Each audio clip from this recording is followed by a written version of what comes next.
Welcome back to RAF Clearing Live, brought to you by Not Going to Uni. Ahead of us now was the third panel session, a Q&A with one of the current apprentices here at the RAF Ryan Hall to describe exactly what life is like as an apprentice.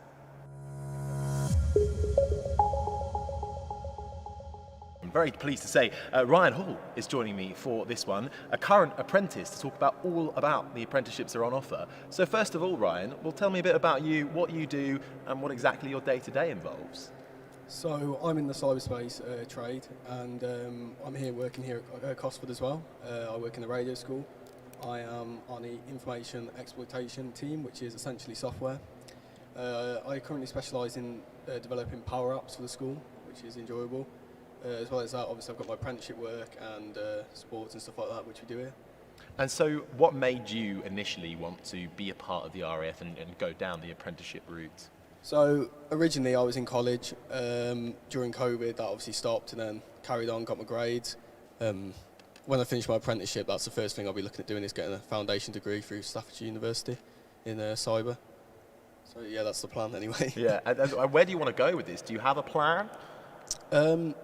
Yeah, well, internally in the RAF, there's obviously jobs you look at and I try to plan for that I want to do after this post. There's interview-only jobs in here, so they're the jobs that I'm planning to work towards and try and get. Yeah, and I suppose coming back to the university or RAF sort of argument, a lot of people go to university for the uni life. You know, they want the social life, they want to move away from home for a bit, they want to get stuck in. Is that the same at the RAF? Can you have a bit of a social life too? Yeah, of course. I mean, I go home on weekends, for example, which I can stay on base. There's a bar on base on every camp, really, so there's a social element. We've just had the junior ranks ball here. That was all right. It was good. All right? No, it was good, it was good, it was good. And there's obviously other social events that we do. I mean, the other week we did a force development day where we went quad biking on a Thursday afternoon. So we did half a day's work, then we went quad biking as a team, so that was good. Nice, and the beauty of it is, we've discussed it already on our previous panels, but unlike university where you are going to get into debt, all of a sudden you've got to pay a lot of money, here, if you join the RAF, you're earning straight away, which I imagine is a massive plus. Yeah, going through phase 2, it was essentially going to college. Obviously you've still got the military aspect and the little, the sacrifice a little bit you have to make and stuff like that, but I was getting paid to essentially go to college still for 10 months, and then I've come out with I'm about to finish my apprenticeship now, which is another level 3 qualification, which is good. And do you feel like the skills you're learning are quite transferable as well? Yeah, definitely. I mean, in the military you've got civilian qualifications and military qualifications. They offer both in a lot of courses and stuff like that, so it's good to get the civilian one. So if I ever did come out, or it doesn't really matter if I make a full career out of it, but if I did decide to come out, I've got that backup straight away, and hopefully we'll go into another job straight away, because the qualifications are really good. Amazing. And you outlined it at the start a bit about sort of what the day-to-day might involve. We can go a little bit deeper on that. Monday to Friday, are you working full weeks? Are you sat in a classroom and you out being rigorous fitness and mental tests? How does that all work itself out? So you obviously go through basic training first. That's obviously rigorous fitness, and you work in most days, to be honest. Because of COVID, we weren't allowed to go home, so I was there for 10 weeks. Mm-hmm. Then come here, and it was essentially a classroom environment. You still have a mandated phys, but you do that together and everything like that, and it's fun. I enjoyed the phys, to be honest. And now I'm in an office now, working with a great team, but we've also got the option to work from home, and it's good. It's very flexible at the moment. And do you get to meet a lot of interesting new people, make friends? Yeah. I mean, you go through phase 2, and you're living with people for 10 months. I mean, I've still got people. We're still in the same WhatsApp group that we are from phase 1, and then as well as phase 2. I mean, so I've met that many people through the RAF. It's good. So you still get that social side of it as well, which I think is important to highlight. Going forward again, though, up through the ranks, do you get to see much of the bases? Do you get to travel, or is that something you're hoping that will come more? Well, obviously you're hoping to do have out of areas and stuff like that. You can move on. I mean, if you don't like where you are, you can move bases. I mean, you're not stuck. You're post somewhere, and that's it. There's flexibility. You might have to do a minimum term, but if you've got a good line manager, which I have, it's very good. A lot of flexibility. as well as like you can organise force development days like we had last Thursday at other bases. So you can have a day out and see what other teams do, and we've had meetings where they've shown us like what they do and everything like that. So it's good. It's good. Do you get a lot of support from people like your line manager? Yeah, definitely. Like I said, with flexible working, there's times where he let me work from home last week just to finish part of my apprenticeship off actually, and yeah, he's pushed me to get qualifications. He's pushed me to do this as well. So yeah, he's good. Yeah.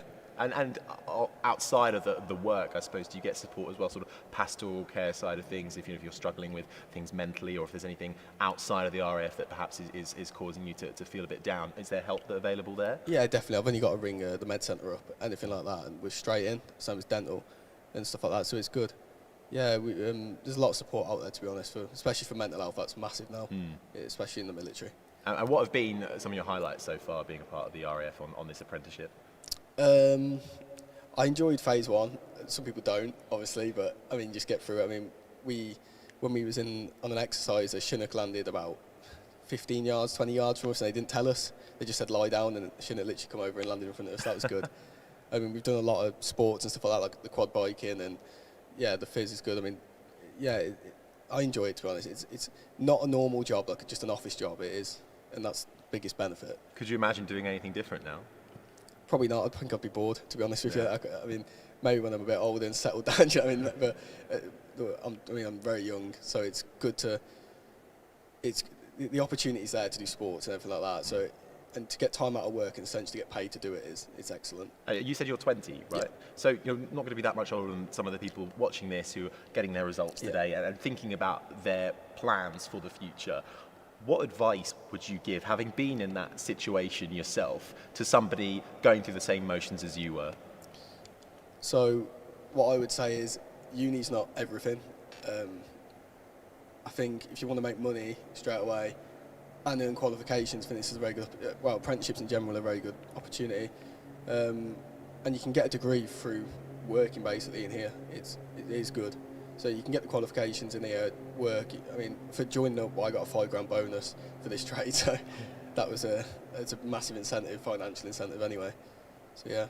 It's massively incentive. Then I suppose in your, how long have you been in this apprenticeship for now, sorry? Since the start of phase 2, so that'll be about over a year. So in that time, looking back on that year, which is actually not a very long time, is there anything you might have liked to have known before you'd started, or things you might do differently? It's quite a unique apprenticeship to the point where you're basically at college for 10 months, which goes towards it. You do it's good that we do a lot of the apprenticeship in work time as well. We're given time to do it. What would I say to myself? I'm not sure, but I know that my qualification towards the apprenticeship actually brought the time down, so I had less time to do it because I had prior qualification, obviously the college that I went to, that put the apprenticeship up, so that was good. Did you have to take some time when you were looking at the different apprenticeships on offer about what avenue you wanted to go down in particular, and how much research did you put into that? Yeah, so originally I wanted a degree apprenticeship. That's what I originally wanted. This isn't, but you do the level 3 apprenticeship, then you can go on to get your foundation and then top that up with an honours. So yeah, originally before joining the RAF, there wasn't much information on our trade because our trade is very, very varied, which I've learnt that just from the courses in phase 2 and through speaking to people. But I'd say researching it it's obviously it's a bit difficult, but I found all my information out through YouTube and go down to the AFCO, just go speak to them. That's what I did. And yeah, I mean, just rock up and be like, can we have a chat? And they will give you information on any trade in the RAF. Yeah, and absolutely, you can check out the RAF Careers website as well for loads more information on all the roles, because one thing I've learned so far being in today, there are so many roles on offer. It is so varied, isn't it? So you must come across all sorts of different people in the RAF. Yeah, yeah, definitely. There's obviously ranks like myself, there's officers. Yeah, we work with every trade. I mean, without every trade, aircraft won't go in the sky. I mean, just focus on my trade, but it's very varied. I mean, you can specialise in so many different areas, and obviously cyber's upcoming. We all know that. That's why I picked it, and I've always been all right with computers. But yeah, it's so varied. It is good. And again, I suppose looking at the world of cyber, it's not going to be a walk in the park being a part of this apprenticeship, is it? It's one thing we'd like to do in these panels so far is be upfront and honest about what it's like joining the RAF. It's not easy. I imagine you've had your challenges along the way. Yeah, definitely. I mean, there's times before joining the RAF, I'd never ironed a shirt. Or, like, genuinely, I'd never done anything like that. So and it's hard. Yeah. The way that they want us to do it. So I'd never done anything like that before. As a stay at home kind of thing and all that, and just to get thrown into it and learn from rock bottom to I've established like just normal skills which I'd need for the future, like ironing, just wash everything. Do you know what I mean? Like typical home skills. I mean, you really, I could genuinely. Well, I do live by myself now on the block, so I've got my own room. So I cook myself, do everything myself. Got your own ironing board? Yeah, I have. Yeah, I know it. Yeah, so I live by myself. Something which I probably couldn't have been able to do before joining the RAF. Really? But I could do it now. Well, I am doing it now. So you're not just learning, obviously, actual mechanical, technical skills. You're learning life skills along the way. Yeah, definitely. You've also got the education side and the mechanical skills, like you say, but the life skills are definitely it's so important to have. Being able to live by myself, it's the freedom as well and the independence. It is good. I enjoy it. And so, if you were to talk to somebody who's looking at the RAF as an option right now, and were just to summarise what it is like to take on and be an apprentice, what would you say to them? There's definitely easier routes, but this is probably one of the most rewarding. For me, I can't imagine myself doing a different apprenticeship. I mean, I've obviously got mates who aren't in the military, I've got mates who are in the military, and it is good. I really like it. I like the lifestyle, the way of life. It's without coming in here, I wouldn't have had as many like proud moments and memories, so it's good. One of the things we talked about all afternoon so far, Ryan, is busting myths about the RAF, because a lot of people, I suppose, are a bit afraid about what it might entail when they join. They might be a bit scared. Was there anything you were particularly fearful of? Yeah, definitely going through them gates in phase 1 for the first time as a stiffy. You don't know what to expect, obviously. Phase 1 it throws a lot at you. I mean, you start from, to be fair, the start is teaching you, it's education for ironing and stuff like that, and you learn about the RAF, and then it starts going more focus on, your mod 1, which is about, shooting your rifles, everything like that, your typical. But the biggest fear I probably had was definitely heights going in. I remember there was an obstacle course in basic training which you'll have to do, and it is so high up, and I've never ever been so scared in my life, but you just do it. You have to do it. As you were able to sort of overcome it? Yeah, definitely. I mean, they push you, the PTIs, they push you because they know you can. Everyone can do it. It's just fear. That's all it is. It's just getting through that block, isn't it? That's all it is. Absolutely. In terms of sort of looking at your future within the RAF, and perhaps beyond, are you fearful of what's to come with that?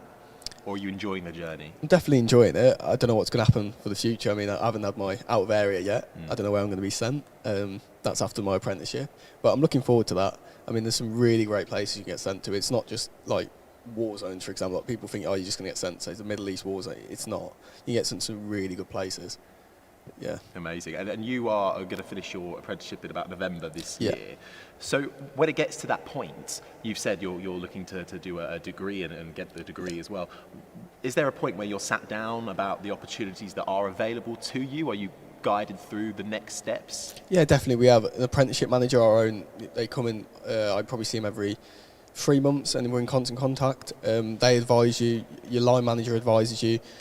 There's so much information out there. Once you're in, there's so much information, you just have to search for it, do a bit of soul finding, and just here there's posters, there's banners, everything about this foundation degree, and then you can top that with an honours.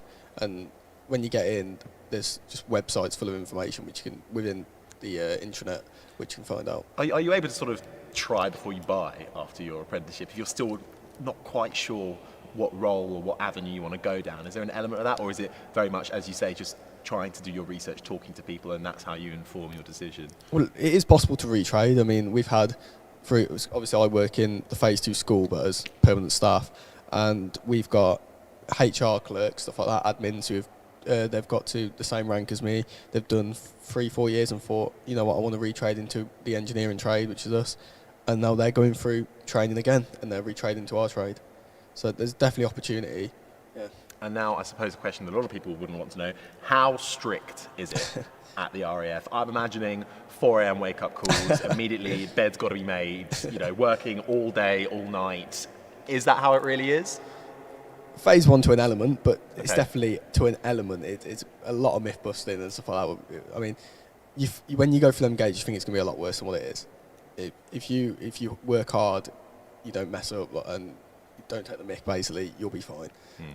Phase 2, it's a little bit, it's not as strict because you're here for 10 months, you've done phase 1, that's the main one. It's only 10 weeks, you just get through it, and you don't even think about anything when you're in that phase 1. You're that busy, you're just constantly working, which is good. And now that I've passed out, I'm basically left alone, unless I do something really stupid, which I'm not planning to do. Correct answer. Yeah. You talked about the social life aspect of it as well earlier, and how there is absolutely a social life aspect. But when it comes to seeing family, seeing home, do you get to go home a lot? Is there flexibility in that, or do you find yourself missing family life a bit? Because I suppose some people are not ready maybe to leave home straight away. What would you say to those people who are thinking about joining?